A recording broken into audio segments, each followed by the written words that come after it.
사랑하는 성도 여러분, 지난 시간부터 우리는 십계명을 살피고 있습니다.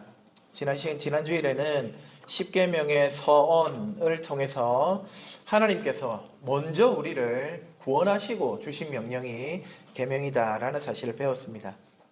하나님께서 스스로 애굽 땅 종되었던 집에서 우리를 인도해 내셨고 그 은혜 받은 백성에게 계명을 주셨다는 것이죠. 그래서 십계명은 억지로 행할 의무가 아니라 바로 구원받은 자들이 기꺼이 순종해야 하는 사랑과 감사의 계명들이라고 말씀을 드렸습니다.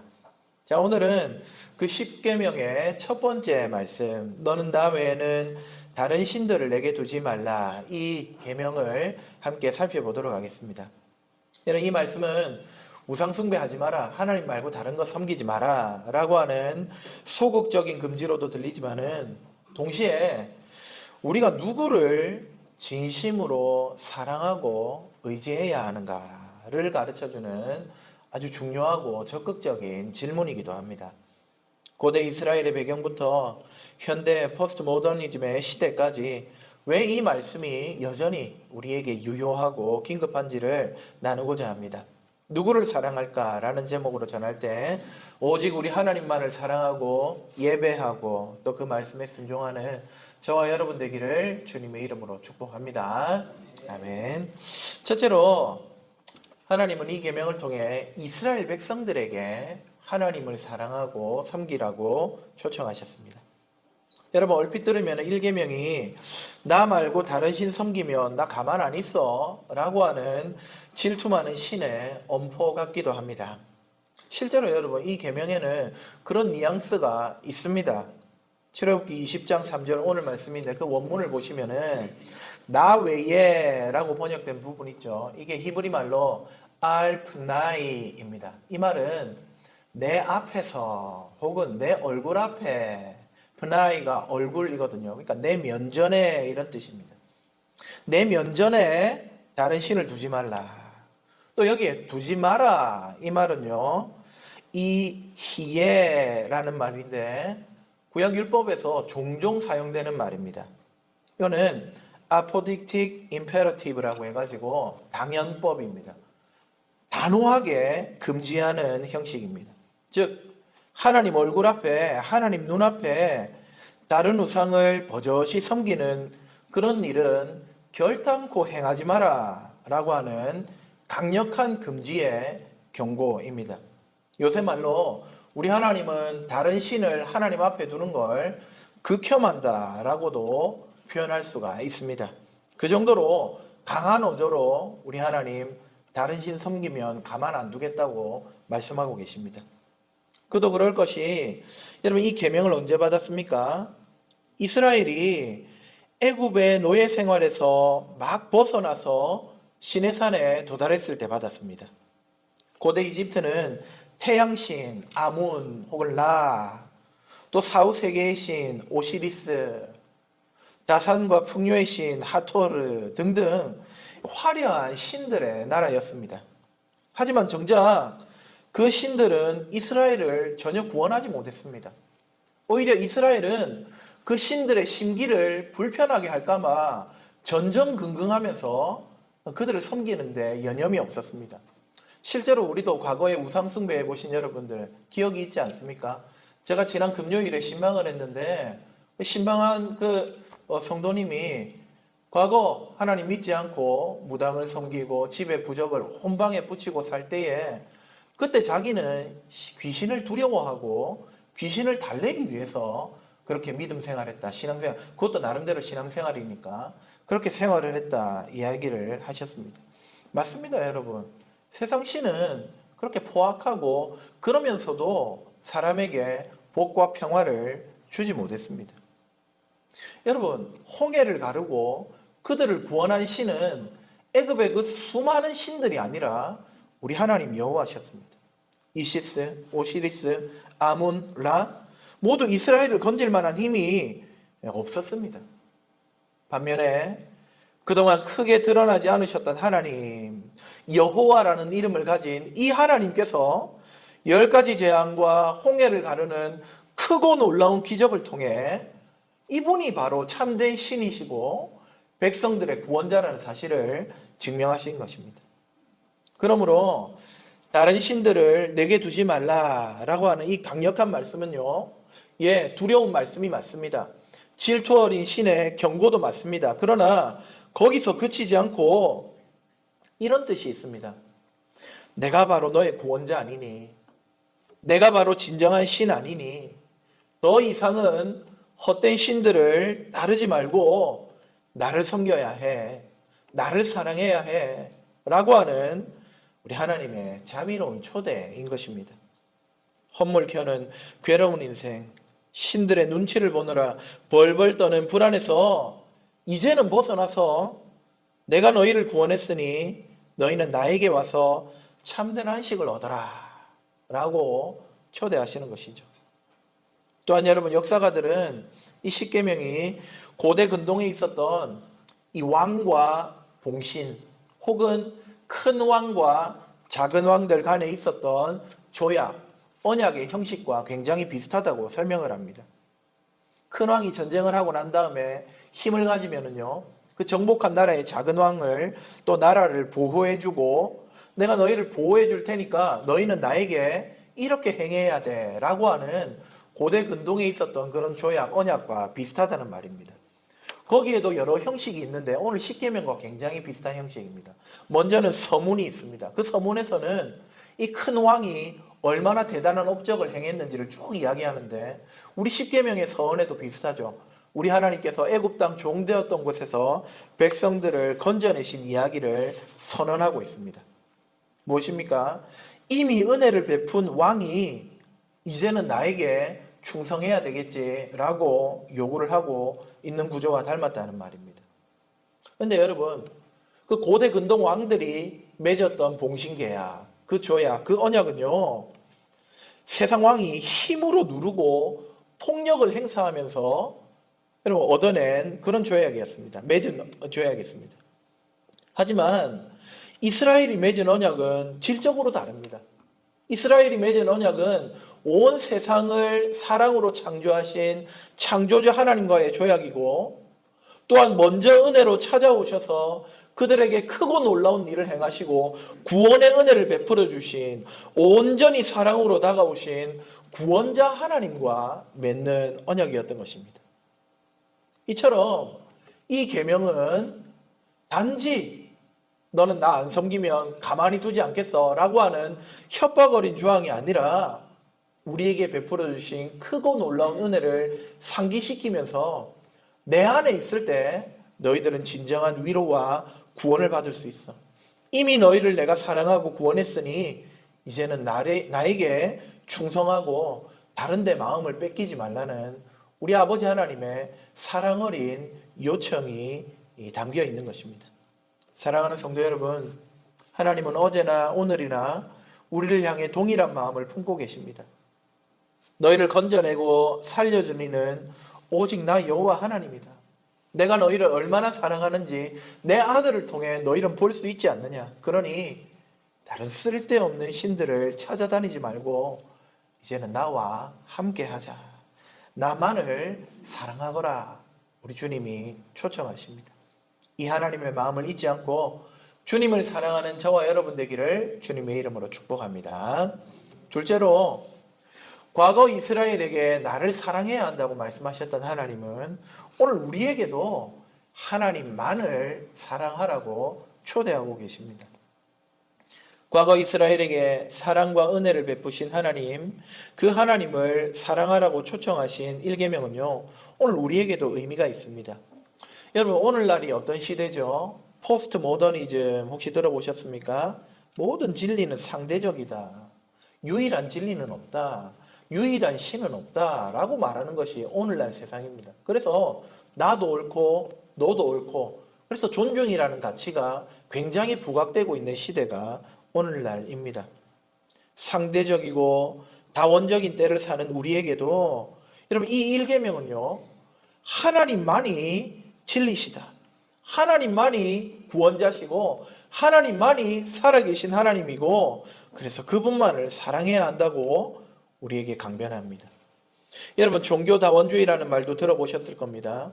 종교 간의 경계가 희미해지고 여러 신들이 있을 수 있다는 말입니다.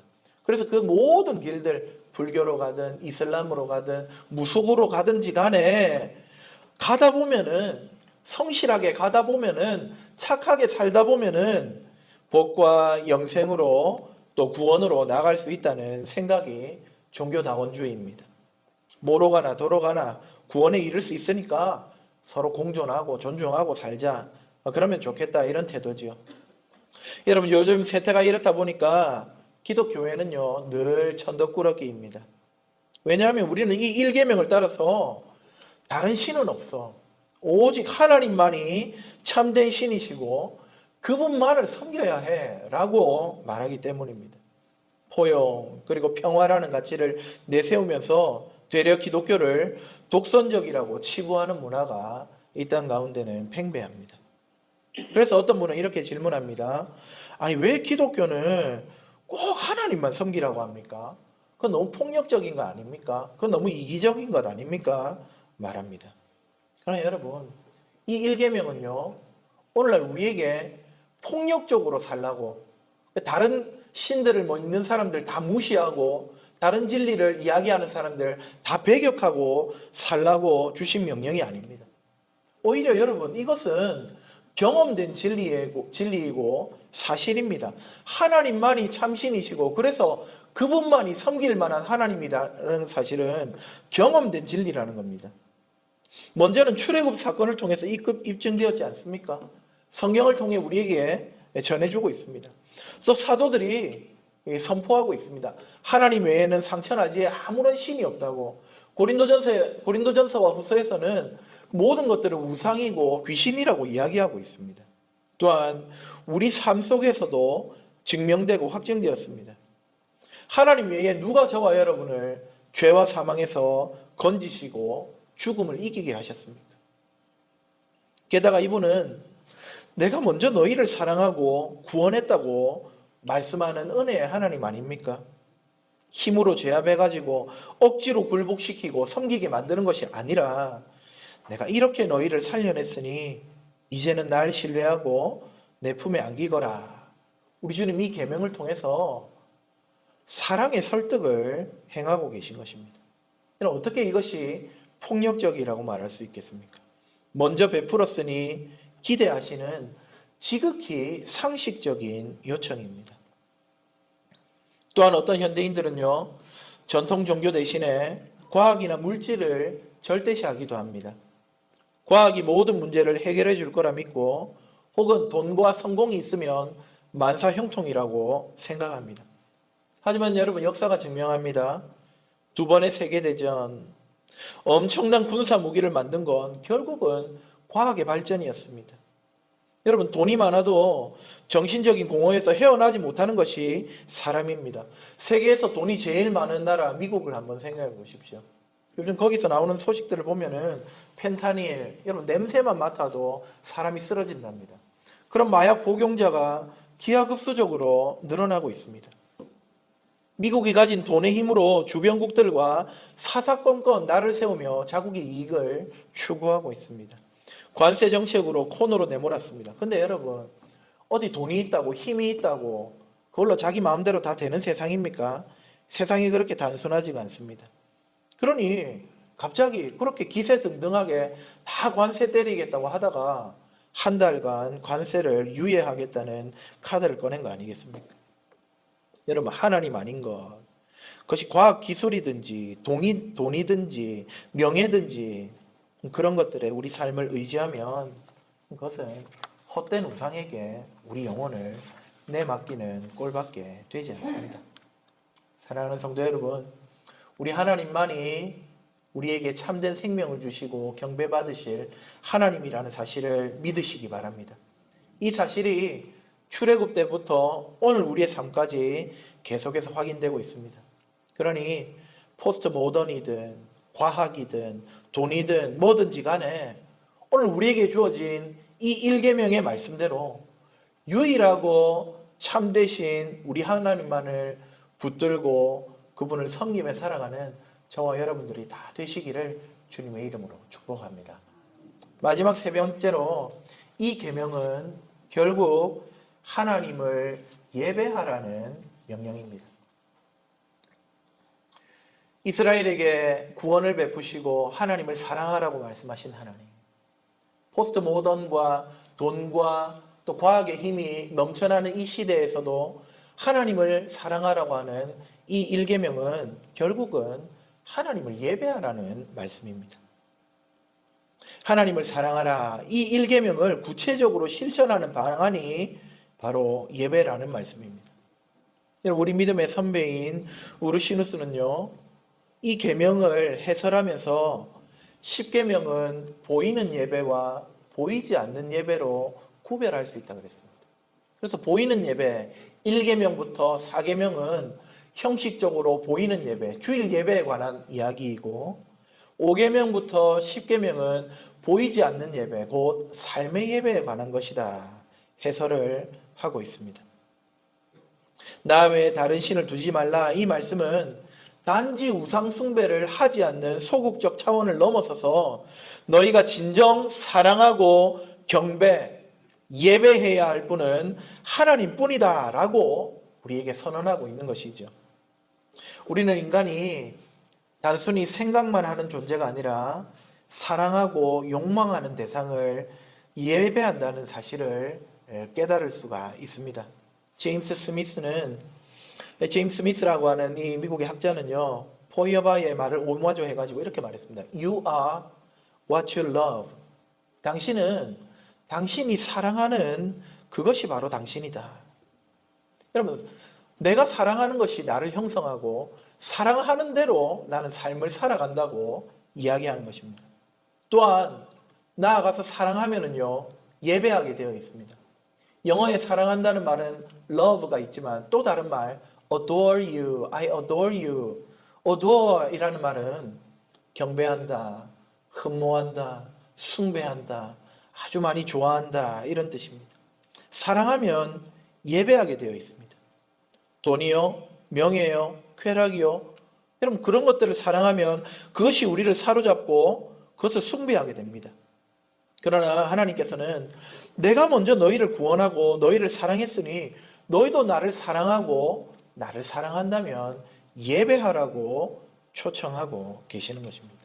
1계명은 하나님을 전심을 다해 예배하라 명령합니다. 그러면 여러분 어떻게 우리는 하나님을 예배합니까? 먼저는 공예배입니다. 우리가 매주일 함께 모여드리는 이 예배, 공동체가 한 마음으로 하나님께 나아가 은혜를 특별히 체험하는 이 시간이 바로 하나님을 사랑하는 시간이고 예배하는 시간입니다. 설교 말씀, 기도, 찬양, 성도 간의 교제를 통해서 하나님만이 우리의 주인이시고 우리가 사랑해야 할 분임을 예배를 통해 깨닫습니다. 그 은혜가 우리가 한 주간 살아갈 힘이 되는 것이고 자양분이 되는 것이죠. 바로 지금 이 자리에서 주님만을 예배합니다. 주님만을 사랑합니다. 라는 고백이 우리 예배의 이 모든 행위를 통해 주님 앞에 올려지고 있는 것입니다. 하지만 여러분, 주일에 한번 예배 드린다고 해서 1계명을 다 지키는 것은 아닙니다. 공예배가 있었다면 이제는 이어지는 삶의 예배가 필요합니다. 월요일부터 토요일까지 가정과 직장과 학교와 사회 속에서 하나님이야말로 유일한 하나님이시고 우리의 주인 되심을 인정하면서 말씀을 쫓아 공평과 정의와 사랑을 행하는 것, 이웃을 사랑하고 유혹을 거절하는 것, 여러분 그것이 바로 우리가 삶 가운데서 드려야 하는 일상의 예배입니다. 물론 쉽지 않죠. 넘어지고 실패할 때도 있습니다. 그런데 여러분 괜찮습니다. 그래서 공예배가 매주일마다 있는 겁니다. 그때마다 공예배로 돌아와서 회개하고 기도하고 감사하고 찬양하고 말씀을 들으면 우리 주님 우리에게 새 힘을 주시고 그 힘 받아서 다시 삶의 예배 자리로 나갈 수 있도록 도우시는 겁니다. 이렇게 공예배와 삶의 예배가 맞물려 굴려가면은요, 우리는 점점 더 하나님 외에 다른 신을 사랑하지 않는 사람으로 살아갈 수 있습니다. 공예배에서 받은 은혜가 월요일부터 토요일까지 그 생활의 예배로 흘러가고 거기서 얻은 성공과 실패, 기쁨과 아픔을 다 주일 예배에 가져와서 다시 주님께 올려드리면서 새로운 결단을 하게 되는 선순환이 여러분 이 예배 가운데 일어날 수가 있습니다. 사랑하는 여러분, 이와 같은 예배를 통해 우리 하나님을 사랑하는 저와 여러분 다 되시기를 주님의 이름으로 축복합니다. 우리를 창조하시고 나아가 우리를 죄와 사망에서 건지신 분이 하나님이시라면 우리는 최선을 다해서 그분을 사랑하고 그분께 우리의 좌소를 내어드리며 그분을 향해 예배해야 마땅해야 됩니다. 하나님을 사랑하되 예배를 통해 우리 하나님 사랑하는 저와 여러분 다 되시기를 주님의 이름으로 축복합니다. 말씀을 맺겠습니다. 하나님께서 나 외에는 다른 신들을 내게 두지 말라 말씀하셨습니다. 이 명령은 무서운 폭력이 아니라 우리를 먼저 은혜로 구원하신 하나님이 이제는 진짜 생명과 자유를 누리려면 나를 예배해야 돼, 나를 사랑해야 돼 라고 하며 보내시는 따뜻한 권면입니다. 우리 마음 깊은 곳에 자리 잡은 우상이 있다면 여러분 과감히 내려놓으십시오. 우리 마음 깊은 곳에 하나님보다 사랑하고 예배하는 것이 있다면 과감히 버리시기 바랍니다. 이미 우리를 구원하신 하나님께 전심으로 사랑과 예배를 드립시다. 하나님을 사랑하며 예배하는 자에게 주시는 그런 은혜와 평강이 저와 여러분의 삶 가운데 충만하기를 주님의 이름으로 축복합니다. 아멘. 우리 말씀을 기억하면서 찬송가 322장으로 화답하며 나아갑시다.